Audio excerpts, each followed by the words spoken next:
pam param pam para pam param pam para param pam pam.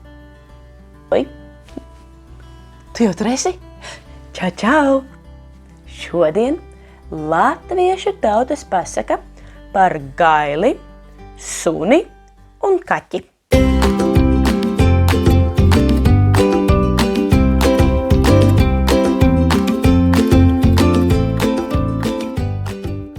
Kādu dienu kūtiņā valdīja saspringta situācija.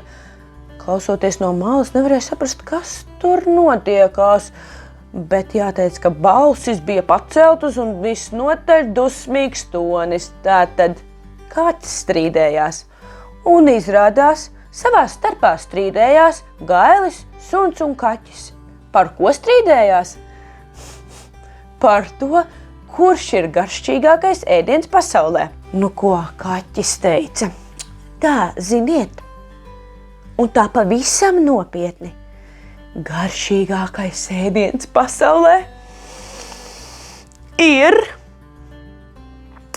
peles un piens. Gailis paskatījās uz kaķi.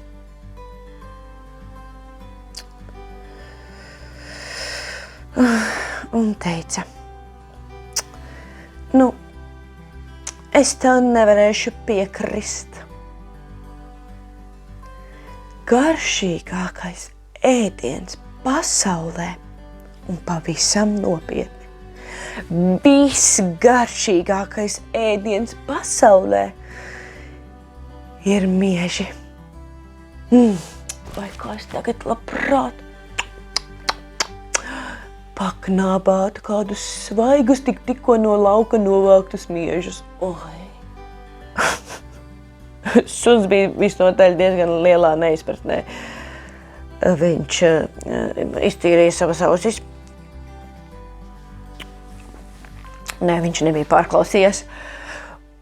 Suns teica, es neko nezinu par pienu, pelēm un miežiem, bet skaidri jums varu teikt to, ka visgaršīgākais, pats labākais, sulīgākais, kraukšķīgākais, vislabākais ēdiens pasaulē ir kauli.